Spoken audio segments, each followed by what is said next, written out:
어떻게 보면 굉장히 좀 이렇게 오래된 얘기고 오늘 이렇게 이야기가 시작이 좀 진부한 얘기가 될 수도 있고 그리고 뭐랄까 좀 이렇게 명확한 해답을 여러분들한테 제시하기에는 굉장히 어려운 과제고 어쨌든 진부하지만 풀리지 않는 문제들 이런 문제들을 지금의 상황에서 어떻게 다시 한번 좀 재해석해 가지고 방향을 좀 찾아내는 좀 논의를 좀 어떻게 좀 불러일으킬 것이냐 하는 측면에서 문제를 이렇게 같이 공유하는 측면에서 정리를 좀 했고요. 들어가는 말은 아까 이제 우리 학생도 교수님께서도 말씀하셨듯이 도대체 농민이 누구냐 이런 문제에 대해서 좀 뭐랄까 이렇게 논의가 활성화되지는 않았지만 굉장히 좀 의구심들을 많은 스스로들 좀 풀리지 않는 고민들을 갖고 있다. 이거는 과거에 우리가 처음에 농민운동을 시작할 때만 해도 뭐 1000만 농민 단결하여 뭐 농민 세상 앞당기자 이랬는데 지금은 이제 뭐 200만이 안 되고 있고 근데 그 200만이라는 농민의 성격이 농민이라는 한 그 명칭으로 다 통일되느냐 그게 아니죠. 그 200만도 안 되는 농민이 사실은 굉장히 다양한 모습들과 다양한 성격들을 갖고 있는 것이 현실이고 그러다 보니까 농민이라는 이름으로 규정하고 그들의 이와 요구를 정리하는 데 상당히 어려움이 많이 있다 하는 문제의식이 있습니다. 그러다 보니까 최근에 농민이라는 게 누구냐 이런 문제의식을 갖고 있으면서 한동안 좀 우리 기억 속에서 잊혀져 갔던 농민층 분해론이라는 이야기가 다시 이제 끄집어내겠습니다. 얼마 전에 이제 한국농어촌사회연구소에서 이 문제를 가지고 토론을 했었고 상당히 다양한 의견들이 제시된 걸로 알고 있습니다. 지금 우리가 갖고 있는 이런 농민 주체, 생산 주체의 문제를 과거의 농민층 분해론에서 얘기했던 뭐 소농, 대농, 중농 이런 개념으로 설정하는 것 자체가 지금 맞냐 지금 우리 현실에서 이제 이런 의문이 있는 것들이죠. 실제로 지금 굉장히 양극화가 심해지고 이런 현실 자체가 자본주의화 농업으로 지금 가는 과정이 있다. 이렇게 이제 보시는 분들도 있고 양극화가 심해짐에도 불구하고 그것이 자본주의화 농업으로 완전히 이제 자리 잡는 것이 아니라 그래도 역시 중소농들이 상당히 많은 농가 인구의 비중을 차지하고 그들이 생산의 주체로서 자리 잡고 하고 있는 이러한 모습들이 우리나라나 또는 이제 동양적 생산 양식에서 이런 것들이 상당히 특수한 모양으로 유지되고 있다.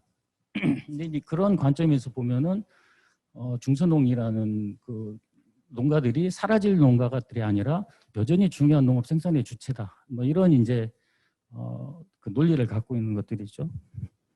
조금 다른 이제 측면에서 최근에 이제 우리나라에도 이제 소개되고 있는 플루라는 그 네덜란드 학자는 이게 농민을 바라보는 문제를 규모의 문제로 바라볼 것이 아니라 그들이 하고 있는 영농 양식의 방법으로 봐야 된다. 그러니까 소농이라는 개념으로보다는 농민이라는 개념으로 이제 규정을 짓고 그 자본과의 관계에서 이제 그 양식의 특성을 좀 바라봐야 된다. 이제 이런 논의들이 최근에 이제 우리나라에도 소개되기 시작을 했습니다.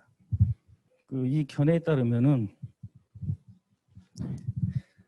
그 농민이라는 것은 이제 생태 자본의 기반을 두고 생계 유지와 향상을 지향하고 농업의 다기능성을 특징으로 하고 주로 가족이 노동력을 제공하고 농촌 지역 공동체 안에서 호혜적 관계를 통해 노동력을 동원하고 토지 및 주요 생산 수단을 가족이 소유하고 시장 지향적 생산과 농장 농가 재생산이 동시에 이루어진다는 이런 특성을 가지고 있다. 그래서 이들을 농민이라고 정의한다고 이렇게 하고 있습니다.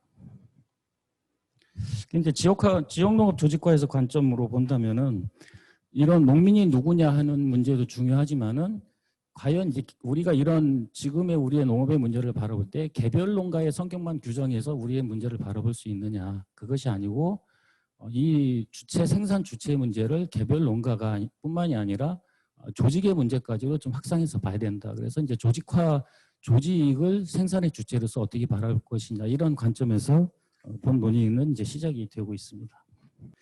따라서 이제 지역농업 조직화에서 생산 주체의 문제는 곧 이제 조직의 문제로 봐야 되는 것들이고 이러한 측면에서 봤을 때 기존에 이제 우리나라의 조직과 농업 생산 조직과 관련한 그 연구들은 대부분 장목반이나 영농조합법인 또 이러한 조직들의 경영의 모습 이런 데 이제 주로 초점을 맞추고 있는 연구가 대부분이기 때문에 생산 주체로서의 조직의 모습을 바라보는 데는 좀 한계가 있었다. 좀 이렇게 평가를 하고요. 그러면 이제 지역농업 조직화란 도대체 이제 뭐 여기서 지역농업이라는 것이 뭐냐 이제 이런 개념부터 들어가겠습니다. 지역농업이라는 것이 처음에 이제 사용하게 된 거는 UR 이후에 1990년대부터죠. 그래서 여기서 얘기하는 지역농업이라는 거는 WTO 이후에 구조 개선 사업이 좀 본격적으로 진행이 되면서 중앙정부 주도의 획일적인 농업에 대응해서 지역이 각자의 차별적이고 경쟁력 있는 농업을 어떻게 만들어갈 것이냐 이런 측면에서 지역농업이라는 것이 이제 언급이 되기 시작을 했습니다. 근데 반면에 이제 이런 의미의 지역농업에 대해서 우리나라의 이제 농업의 모순을 생산력 발전과 소농 경영 구조로 파악을 하고 이것을 극복하기 위한 방안으로 지역농업 조직화를 해야 된다는 논의가 등장을 했습니다. 그래서 이제 여기서 얘기하는 지역농업이라는 것은 지역을 단위로 생산, 가공, 유통, 소비에 이르는 전체의 과정을 하나의 경영체를 이루듯 서로 연관된 종합적인 체계로 구축하는 것을 얘기하며 이것은 이제 지역농업 구조를 재변하는 것이다. 이렇게 그 목표를 설정하고 있습니다. 근데 요즘 얘기하는 지역순환체계 구축과 좀 그 맥을 같이 하고 있는 거죠. 이런 이제 지역농업론과 관련된 논의와 더불어서 지역농업과 관련된 정책 흐름은 첫 번째는 우리가 이제 지역 특화 농업 육성이라고 볼 수가 있습니다. 일본의 일촌 일품운동의 영향을 많이 받았는데요. 이거는 지역에 특색 있는 그 상품을 생산을 해가지고 특화품으로 개발하는 겁니다.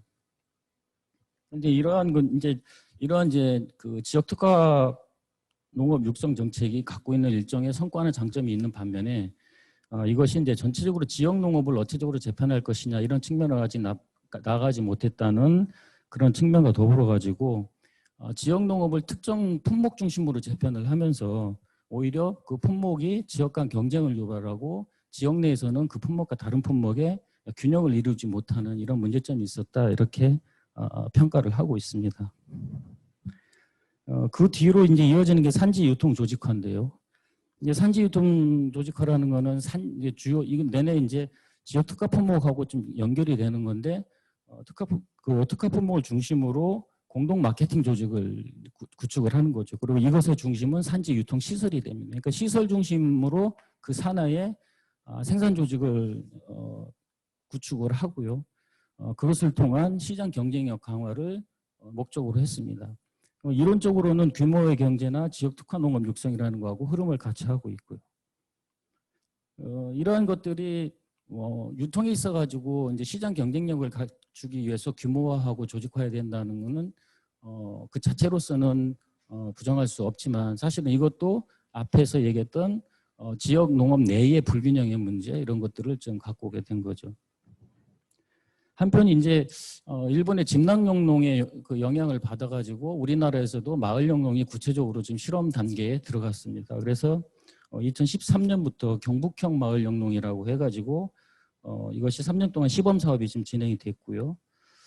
그래서 이제 이 모델은 이제 일본의 집락영농을 그대로 이제 도입한 모델이기 때문에 따로 설명은 드리지 않겠습니다만은 어쨌든 이 실험이 상당히 좀 관심을 많이 갖고 우리나라에서는 굉장히 이슈가 되기도 했습니다만은 결과적으로 보면은 성공했다고 보기에는 굉장히 어려운 평가를 좀 내리고 있습니다. 그것은 가장 성공적인 모델이라고 하는 이제 봉화의 범들마을 같은 경우 시범 기간 동안에는 상당히 성공적이라고 평가를 받았습니다. 예를 들면 농지의 직적이라든지 공동 경영이라든지 마을의 그 영농을 집단적으로 이렇게 복합화하는 다각화 경영을 실시를 했다든지 이런 것들이 굉장히 성공적으로 진행이 됐는데 시범 사업이 종료된 이후에 급격히 이제 다시 이게 무너지는 현상이 발생을 했습니다. 이제 그 왜 이제 이런 사례들이 이제 발생을 했느냐는 여러 가지 이유로 이제 분석을 할 수가 있지만은 상당히 기술적인 문제도 있었고요. 이제 그 지역이 원래 하우스나 이런 원지 특작을 하지 않던 지역인데 이제 갑자기 그런 시설과 장목들을 많이 도입을 하면서 기술적으로 굉장히 한계가 와가지고 이렇게 적응하지 못한 그런 사례도 있고, 또 실제로 이제 논 같은 경우로 집단적으로 경영을 했는데 그 외부에서 이제 예를 들면 외부에서 그 마을 영농 조직에다가 위탁준 농 지대보다 더 많은 이제 소득률을 줄 테니까 농지를 달라 하는 이제 외부의 사람들의 요구에 의해서 참여했던 농가들이 이탈하는 경우가 이제 발생을 합니다. 이제 인터뷰를 통해서 직접 이제 확인한 사실인데요. 근데 이게 다양한 어쨌든 이런 요인들로 인해 가지고 뭐 결과적으로는 뭐 실패를 했다 이렇게 평가하시는 분들이 많이 있고, 나름대로는 최근에는 이제 다른 모양으로 이제 농지에 대한 집단적 경영보다는 마을 단위의 청년 농들하고 결합한 새로운 모델을 만들어내려고 지금 이제 전환을 시도를 하고 있습니다. 또 다른 모습으로는 흔히 우리가 이제 대안적 농식품이라고 하는 그 AFN이라고 해가지고 대안적 농식품 체계라고 하는 그런 이제 모습들이 우리한테 나타나는데요. 뭐 흔히 이제 쉽게 생각하면은 뭐 직거래 활동이라든지 뭐 생협이라든지 로컬푸드라든지 뭐 공동체 지원형 농업이라든지 이런 것들이 이제 다 여기에 해당이 됩니다. 그러니까 이제 이거의 핵심은 그 생산자와 소비자와의 관계를 어떻게 다시 만들어낼 것이냐, 그리고 이 관계라는 거는 단순히 물리적 거리만을 얘기하는 것이 아니라 이제 우리가 흔히 로컬푸드에서 얘기하는 사회적 관계를 어떻게 다시 회복해낼 것이냐. 그래서 일정 정도 이제 자본 중심의 유통자본 중심의 유통 질서에 대응하기 위한 체계로서 만들어지게 됩니다. 근데 우리나라에서도 이제 이런 모습들이 로컬푸드나 푸드플랜이라는 모습 많이 나타나고, 또 그 이전부터 이제 생협이나 이런 것들을 통해서 나타나게 되죠.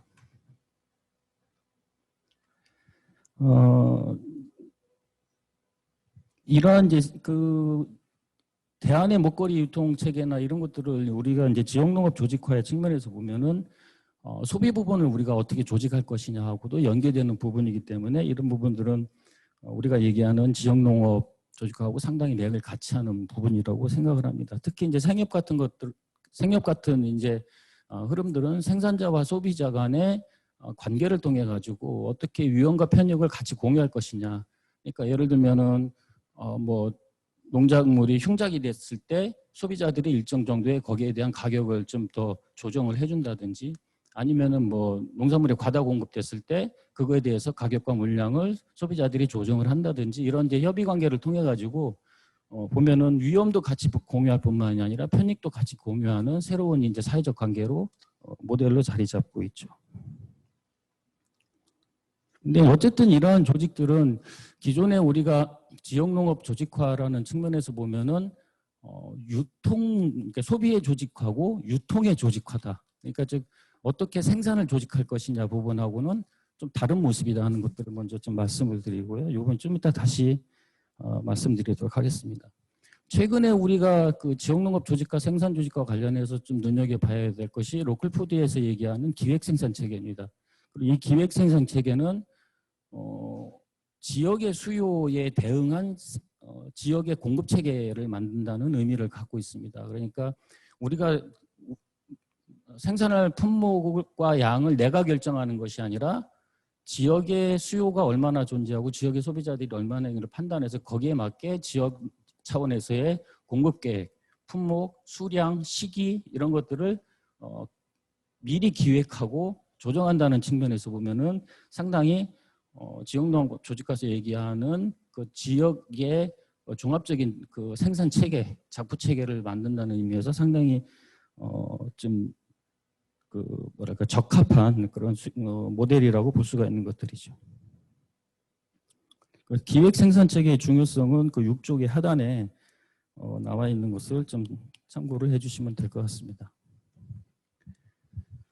지역 농업과 지역 조직화입니다. 그래서 이제 지역 농업 조직화의 내용을 여기서 다시 좀 언급한 것들은 아까도 얘기했지, 지역 농업이라고 조직화라고 할 때는 우리가 생산 조직, 생산의 조직, 그 다음에 가공 유통의 조직, 그 다음에 소비의 조직, 이 세 가지로 크게 이제 영역을 나누는데요. 앞에서 얘기했던 대안의 유통 체계나 이런 것들은 소비의 조직화에 해당이 되겠고요. 그 다음에 기존에 우리가 영농조합법인이라든지 생산자 조직이라고 하는 것들은 대부분 유통을 중심으로 한 조직의 성격을 강하게 띠고 있죠.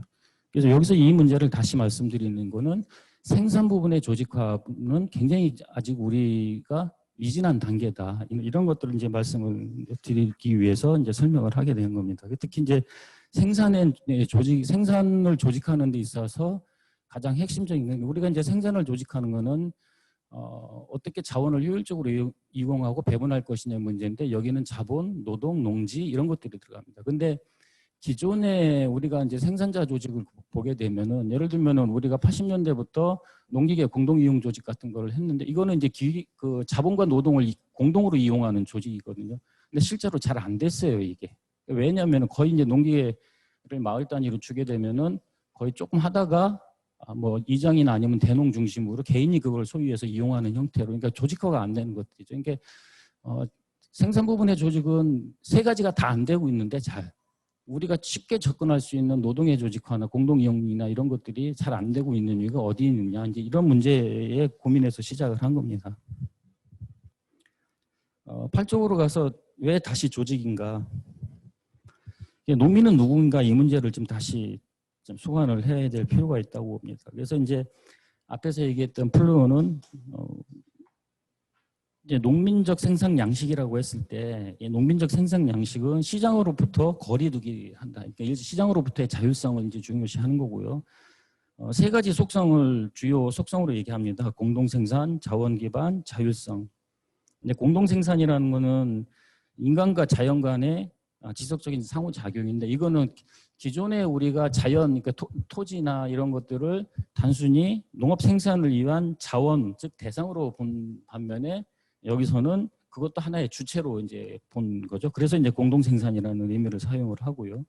그다음에 자원 기반이라고 했을 때는 이제 스스로 농민이 스스로 자기가 사용할 수 있는 자원을 어떻게 통제하고 조정할 것인가 이 문제인데 이 문제는 이제 이런 것들이죠. 우리가 예를 들면 대형 농기계를 쓴다. 과거에 우리가 소형 농구 이런 것들은 농가가 직접 제작을 해서 만들었거든요. 근데 이제 지금은 기계화되고 대용화되면서 농가가 직접 생산을 못하니까 어떻게 하죠? 시장에서 사다 쓰죠. 그러니까 자본에 의존할 수밖에 없는 이제 그러니까 자원을 내가 스스로 통제하는 게 아니라 시장에 의존하게 된다는 것들을 의미하는 것들이고 그다음에 시장으로부터 어떻게 내가 이제 농민이 자율성을 가질 것인가 뭐 이런 이제 이야기가 됩니다. 근데 문제는 이것이 농민의 속성이라고 했을 때 과연 이런 것들을 극복하기 위한 또는 이러한 농민의 속성을 실현하기 위한 영농 행위를 우리가 개별 농가 차원에서 할 수 있겠느냐는 거죠. 예를 들면 대형 농기계가 전일화된 지금 이런 상황 속에서 과연 우리가 스스로 자기가 통제할 수 있는 모든 자원을 그런 시스템을 만들 것이냐 아니면은 자연을 우리가 이제 상호작용하는 뭐 요즘 말로 한다면 쉽게 얘기하면 예를 들면 유기농업을 한다 그러면 이런 것들이 개별 농가 차원에서 이게 가능할 것이냐 뭐 이런 여러 가지 이제 문제들을 좀 종합적으로 판단을 했을 때 이런 농민적 생산 양식이라는 이런 것들을 이루어내기 위해서는 개별 농가 차원이 아니라 집단적 형태로 가는 것이 맞다 뭐 이렇게 이제 판단을 하는 겁니다. 예를 들면 이런 것들을 지역 차원으로 이제 확대한 그런 모델들이 뭐 원주푸드의 지역 순환 농업이라든지 뭐 그동안에 우리가 봤던 아산의 푸른들 영농조합법이라든지 또 여기 이제 가까운 부안에서 미래 하서 영농조합법이라든지 이런 형태들이 되겠죠. 그래서 이제 규모의 경제 이게 이제 결국은 이제 생산성의 한계를 규모의 경제로 갖는 건데 개별 농가들은 규모의 경제를 갖기 어렵기 때문에 이런 거를 어떻게 집단적으로 규모의 경제를 가질 것이냐 또는 범위의 경제죠. 그러니까 우리 앞에서 얘기한 생산, 가공, 유통, 소비, 지역적 순환 체계 이런 것들을 해내기 하기 위해서는 이건 개인 차원이 아니라 지역 차원의 네트워크가 돼야 되는데 결국 이런 것들을 하기 위해서는 지역 차원의 집단적 대응이 요구가 된다 이런 것들입니다.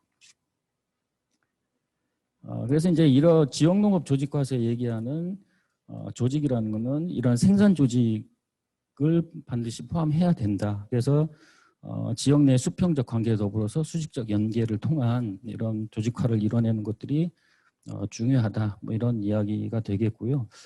그다음에 지역농업 주체로서의 그럼 조직에 대해서 우리가 이제 생각해 봐야 될 과제나 논점이 어떤 거냐 이런 겁니다. 그래서 이제 요건 이제 우리가 지금 이제 흔히 개념을 혼동했고 아니면 그냥 개념을 생각 안 하고 사용하는 것 중에 하나가 생산 조직과 생산자 조직입니다.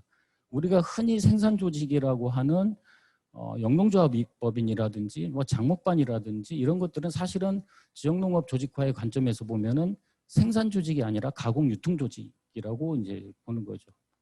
물론 이제 최근에 이런 조직들이 생산을 공동으로 하는 부분들이 상당히 많이 지금 확대가 되고 있긴 하지만 여전히 주요 목적은 농민들이 생산한 물건을 어떻게 잘 팔 것이냐 공동으로 대응해서 여기 이거거든요. 그래서 이제 생산자 조직화와 생산의 조직화를 좀 구분을 하자 이런 것들이고요.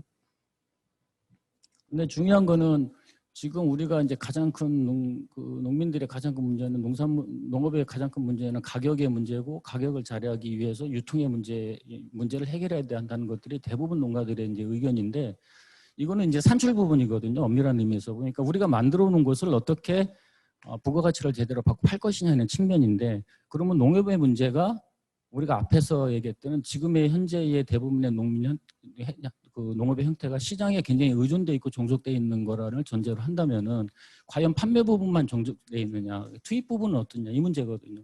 그러니까 이 투입 부분을 결국은 우리가 좀 자율성을 가져나갈 수 있는 노력을 해야 되는 부분이 바로 생산 조직화다. 그러니까 투입 부분에 있어가지고 또 시장에서부터 어떻게 좀 더 우리가 자율성을 가져나갈 거냐, 뭐 이런 측면에서 보면은 생산의 조직화가 중요하다. 이제 이런 얘기를 하는 것들이고요. 특히 생산의 조직화는 아까 말씀드렸듯이 자본, 노동, 농지 이 세 가지 부분의 조직화를 얘기를 할 수가 있는데 이 중에서 가장 핵심적 관건이 되는 게 농지를 조직하는 것이다. 그러니까 세 가지 다가 중요하지만 앞에서도 봤듯이 우리가 다양한 공동 노동 형태라든지 아니면은 기계나 시설의 공동 이용 형태라든지 이런 것들을 많이 실험과 시도를 했음에도 불구하고 왜 그게 잘 안 될까라는 고민을 했을 때 이제 저 같은 경우는 농지가 집적되지 않은 상태 속에서 노동이 공동화되기는 상당히 어렵다. 거기 이제 제가 좀 오타가 있는데요. 10쪽에 위에서 두 번째 동그라미에 농지가 아닌 사람의 조직은 공동 노동을 조직하는데 장애로 작용한다 했는데 좀 오타고요. 장애가 아니라 한계로 수정해 주시기 바랍니다.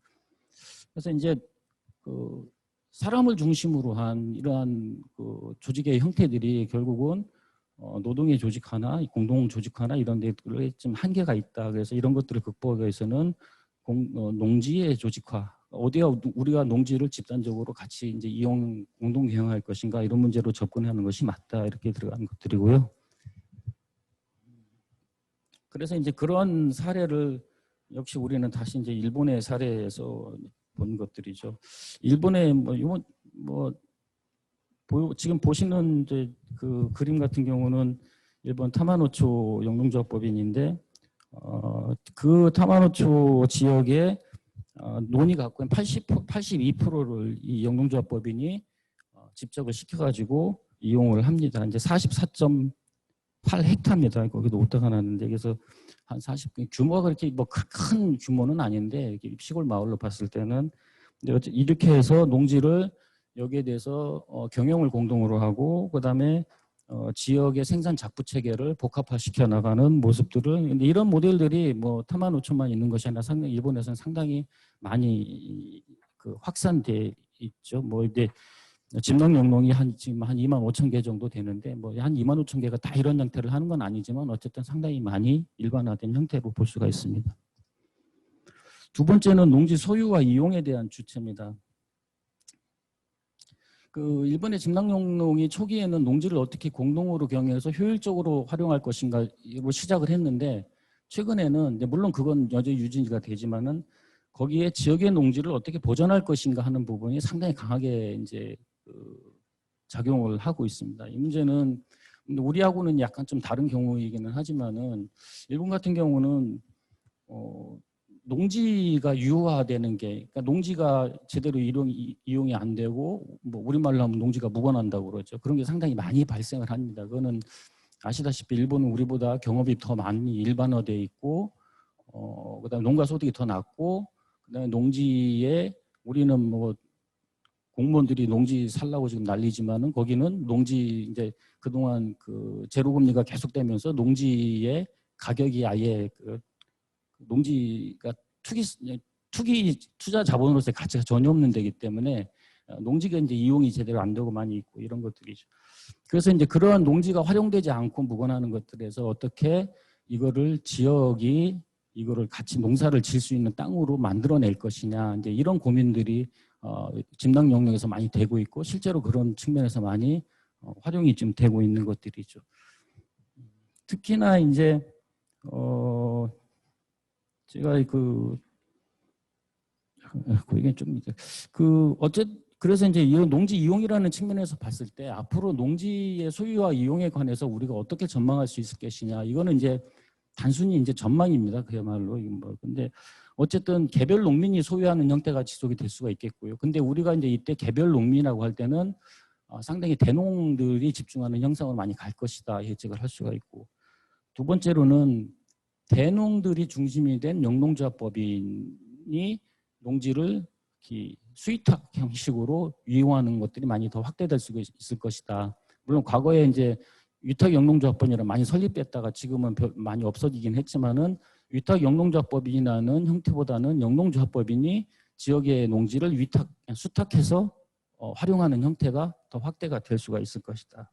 이런 것들이고요. 그 다음에 외부 자본이 유입될 수 있는 가능성을 배제할 수가 없다. 그러니까 지금 영농조합법인이나 농업회사법인 같은 경우 외부인이 농업인이 아니더라도 출자를 하고 참여를 할 수가 있기 때문에 이런 부분들이 농지를 이용을 좀 확대해 나간다면은 어쨌든 외부 자본이 지출할 수 있는 가능성도 많이 있다. 그리고 실제로 이제 이런 것들이 우리가 이제 그 축산이나 원예 부분에서뿐만이 아니라 최근에 이제 수도작 부분에서도 특히 새만금이라든지 뭐 과거의 아산 영농조합 어디 아산의 이제 간척지라든지 이런 데 사례를 봤을 때 어쨌든 우리는 농지의 투기적 가치가 많이 있는 사회이기 때문에 이럴 가능성이 배제는 할 수 없다 하는 부분도 있겠고요. 또 하나는 아직은 우리가 구체적으로 상정하기는 힘들지만 어쨌든 지역농업주, 그러니까 지역을 중심으로 한 농민 조직들이 소유할 수 있는 방향도 있을 것이다. 이런 단순히 이건 예측입니다만은 이런 겁니다. 그리고 또 마지막으로 이제 생산 인력의 확보 문제입니다. 그러니까 우리가 마을 영농을 하면서도 이제 일본의 진당 영농을 모델로 삼기는 했지만은 사실은 일본의 진당 영농이 굉장히 농업에 희망을 주는 어떤 성격보다는 뭐 그런 거 있지만은 어쩔 수 없는 위기 대응 관리 체계라는 면이 있습니다. 그러니까 거의 어쩔 수 없으니까 그 형태는, 그러니까 어쩔 수 없다는 거는 예를 들면은 집단적으로 마을에서 그 농지를 관리하지 않으면은 농민들이 농사를 안 짓는다든지, 그래서 누구도 활용을 안 해가지고 그것이 우리말로 아까 묵어난다든지 이런 문제들. 그럼에도 불구하고 이 생산 체계가 굉장히 뛰어난 효율성을 갖고 있느냐. 단위 농장별로 보면은 일반 개별 농가에 비해서 생산성이 높다는 것은 여러 가지 이제 데이터를 통해서 증명이 됩니다. 그럼에도 불구하고 그것이 농민들이 계속 농지를 이용하고 농사를 지을 유인이 될 만큼 충분하냐? 꼭 그렇지는 않다는 거죠. 그러다 보니까 실제적으로 그 진당 영농에 대한 정부의 보조금이라든지 이런 것들이 없게 되면은 경영하는데 쉽지가 않은 형식. 그러니까 이런 것들을 봤을 때 결국은 이제 그럼에도 불구하고 이런 것들이 이제 운영되고 있는 걸 보면은 일본의 농업은 있는데 농민이 없더라. 이런 느낌들을 갖는 것들이죠. 그럼 농민이 없는데 그 농민들은 점점 농사를 안 지려고 하고, 국가의 입장에 봐서는 어떻게든 농지를 이용을 해가지고 농사를 져서 일정 정도의 식량 자급 기반을 마련해야 되고, 그러니까 이제 정부에서 이러한 영농조합, 영농 형태에 대해서 지원을 해주는 것들이고, 그래서 이제 이런 부분들이 굉장히 암울한 모습이기는 하지만은 한 측면에서 보면은 그 없는 농민 조직이 대체해 나가고 있는 것이 일본이다, 이렇게 좀 볼 수가 있지 않겠느냐. 그래서 갈수록 농민들이 없어지는 상황, 농업으로부터 이탈하는 상황을 이것을 어느 정도 우리가 회복하기 위해서는 이런 농민 조직이 필요하다, 이런 것들을 말씀을 드리고요. 그래서 이제 마지막으로 시간이 거의 좀 지났는데 지역농업 조직과 주체에 대한 전망과 과제입니다. 첫 번째는 지역농업 조직하고 완결되기 위해서는 조직화가 돼야 된다. 근데 이 조직화라는 것이